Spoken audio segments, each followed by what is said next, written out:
Proxima Centauri by Oliver Parks. The toolbox clattered as Jim flung himself down the hallway. He had to fix the hole in the roof or else he'd run out of oxygen and die. Again. Oxygen levels depleting. Please report to the impact site immediately. It was good to hear the computer again, Jim thought. When the debris struck the ship, the whole system had gone quiet.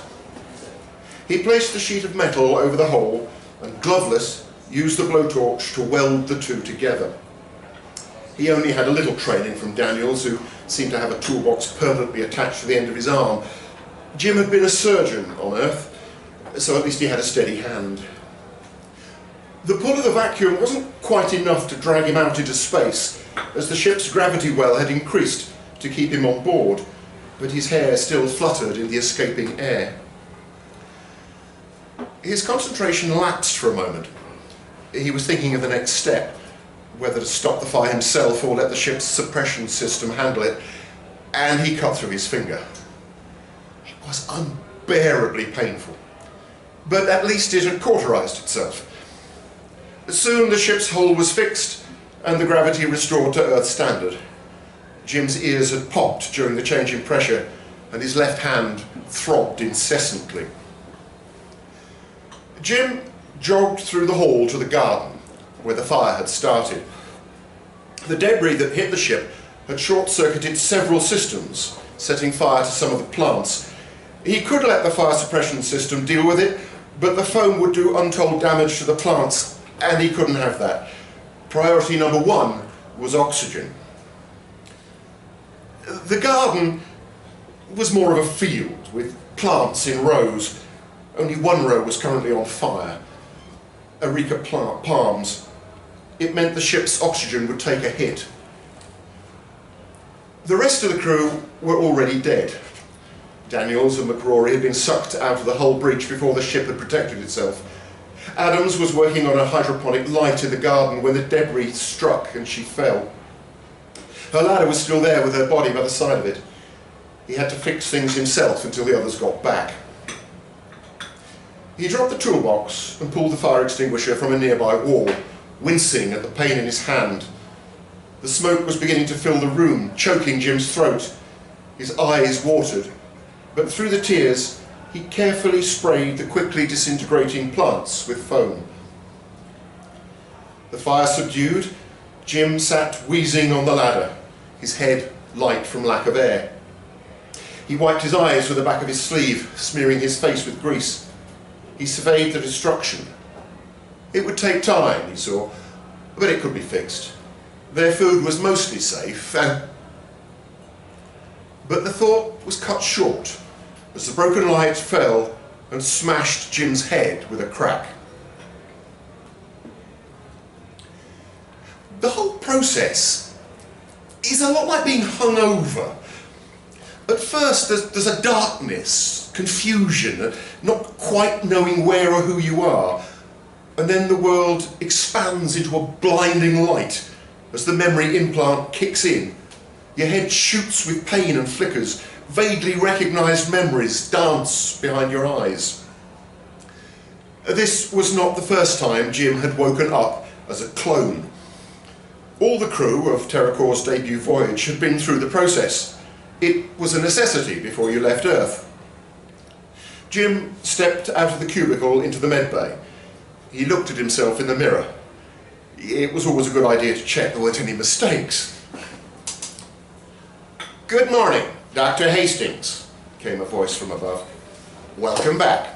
It is currently 8:28 a.m. ship time. Would you like coffee?" Jim nodded. It was all the computer needed. In a nearby hole in the wall, a plastic cup plopped into place and was filled with a viscous brown liquid. Jim picked it up in his newly unburnt hand. "Milk and sugar, just as you like it." The coffee tasted bitter. They'd long since run out of sugar. "Computer, where are the rest of the crew?" "McCrory and Daniels are in the main hallway. Adams is in the garden. Would you like me to contact them?" must already be back, Jim thought. No, thank you. He walked through the matte white halls to the same spot the hull had been breached. Where Jim had welded the roof shut was now perfectly smooth, the ship having fixed it properly. And there was no indication that there had ever been a problem. Jim looked up and down the hallway. Computer, where are Daniels and McCrory? Right next to you, Doctor. Jim turned around, half expecting them to be behind him, but he was alone. They're not here. I'm afraid I don't understand, was the ship's reply. An uneasy feeling sat in Jim's stomach. Is Adams still in the garden? Yes. He walked briskly through the corridor, trying to look nonchalant, as if the ship could tell what he was thinking, and stepped into the garden. The room was warm, as it always was, but clean of smoke, the air having cycled through the air purifiers. But there was no sign of Adams. She's still in here? Right now? The computer paused for a moment, as if in thought. Approximately 30 meters ahead of you. Jim looked. There stood the ladder that Adams and Jim himself had died on. He walked to it, picked up the toolbox and carried it back to the medbay, of which the cloning station was a significant part. Well, if you can't fix it, you can always start again, Adams had joked, patting the cloning capsule door. He inspected the screen on the wall, which displayed the current status, location and runtime of each of the four-person crew. Apparently, they had all been active for several months, apart from Jim, whose runtime was less than an hour. The clone station consisted of 4 pods, the other side of a capsule around the size of a shower cubicle. When a crew member died, his or her clone would be brought into the capsule, where their memories would be uploaded through a port built into the back of their head, creating a near seamless continuation of life.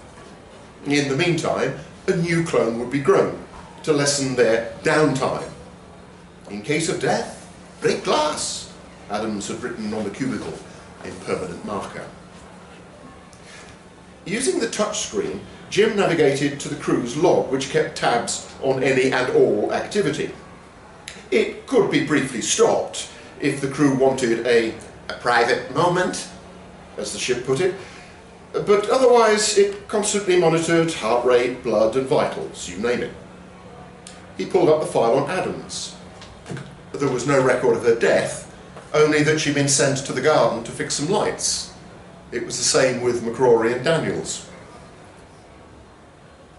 Jim realised that all of the crew but himself had died while the ship's computer was offline, so there was no record of any death other than his own. And the computer wouldn't bring them back unless it sensed their death, not just their body. He had to convince the computer to revive them. Computer, patch me through to the crew. Affirmative. A pause. I'm sorry, I can't seem to reach them now. Would you like me to try again? No, you can't reach them because they aren't here. They're dead. You need to bring them back. I'm afraid I don't understand. Adams, McCrory and Daniels, bring them back. I don't understand. Try rephrasing the question. Jim closed his eyes, thought for a moment. He retraced through his memories to their training. Activate 9 Lives protocol, subjects McCrory, Adams, Daniel. Password? Lazarus. A pause again. Denied.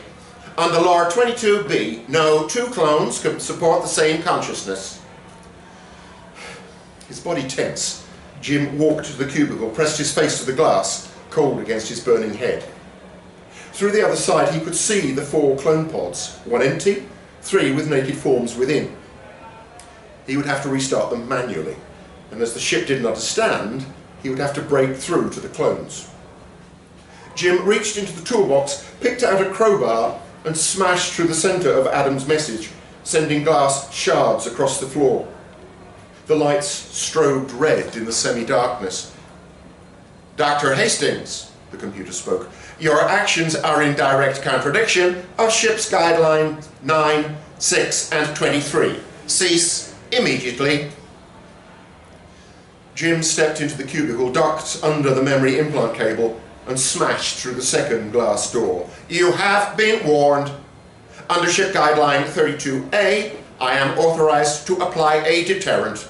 Please assume a seated position, as this will prevent injury." A dull ache began to spread through Jim's head from the implant port on the back of his skull, which vibrated like a bass speaker. The shock sent him tumbling into the clone bay, sprawling into the broken glass.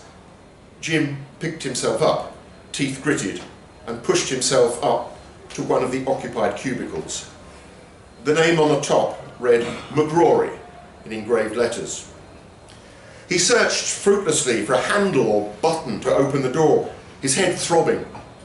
Instead, he brought the crowbar up and against the side of the pod again and again until the glass cracked and then shattered, sending more shards of glass and gallons of liquid across the room. He dragged the body through the fluid and broken glass to the cubicle. "Dr. Hastings, you are in direct violation of Earth law. Cease immediately or face termination." Jim knew it wouldn't be permanent, as killing clones was illegal, and he wasn't willing to give up. He pulled the dead weight into the cubicle, his arms burning and sweat beading on his forehead. He pulled the memory cord, hoisted McRory up until he nearly had the cable in the socket, but the cord disappeared, sucked up into the cubicle roof, and the hole sealed behind it. He cried out in anguish. "Dr. Hastings, you are to be terminated immediately." His cries turned to screams of pain as something squelched behind his eyes and his vision went black. "Good afternoon, Jim. Ship time is 3:52 p.m. Would you like coffee?" A cup popped into existence in the wall. "How long?" 3 weeks and 2 days. I've had the place cleaned for your arrival." Jim sipped his coffee, deep in thought. "I have some bad news. Adams, McRory, and Daniels are missing." "Missing?" Jim replied. "Missing where?" "I'm afraid I don't understand. Without a log of their deaths, I am unable to clone their consciousnesses lawfully." "Just me and you then," Jim thought. He checked the screen and sure enough their names had simply "missing" displayed next to them. "We have 6 months until we reach Proxima Centauri, where we can contact Earth once terraforming begins. Until then, there is much to do. Let's get started, shall we?" Finally, the day came. Jim had watched as the dot in the distance became a star, and then he saw the speck of the planet slowly become a distant orb. "We will begin our descent in approximately 1 hour. All crew, please make your way to the observation deck."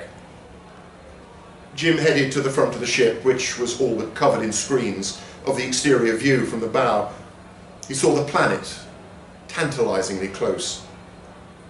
The computer would control the descent as it had controlled their journey the whole way from Earth, where the original estimated coordinates had been entered. It was only possible to control the ship in case of emergency. Jim watched as the distance counter decreased towards 0. But then the planet began to drift on the screen, off to the right. "Computer, we're going to miss the planet." "I'm afraid I don't understand." "We need to adjust course, engage manual steering, password Argo." 2 control units sprang out of the wall on either side of the room. "Please enter access codes." Jim's blood turned to ice. "I can't enter 2 codes. There's only one of us left. Under Ship Guideline 47, 2 crew members must authorize any change in direction. The ship will now continue its course. The 2 control units snapped back into the wall, and Jim was left uselessly staring at the screens surrounding him. After a few minutes, the distance counter stopped dropping, halted, and began to increase again. The planet grew smaller and smaller as Jim watched it until it became a dot in the distance behind them. He turned and looked ahead into the depths of space. He saw the journey stretch out ahead of him, infinite clones continuing his miserable existence. He wondered how long it would be before he reached a planet, then considered how improbable it was, a fraction dwindling towards nothing. Jim could wait. He had to. He had nothing but time.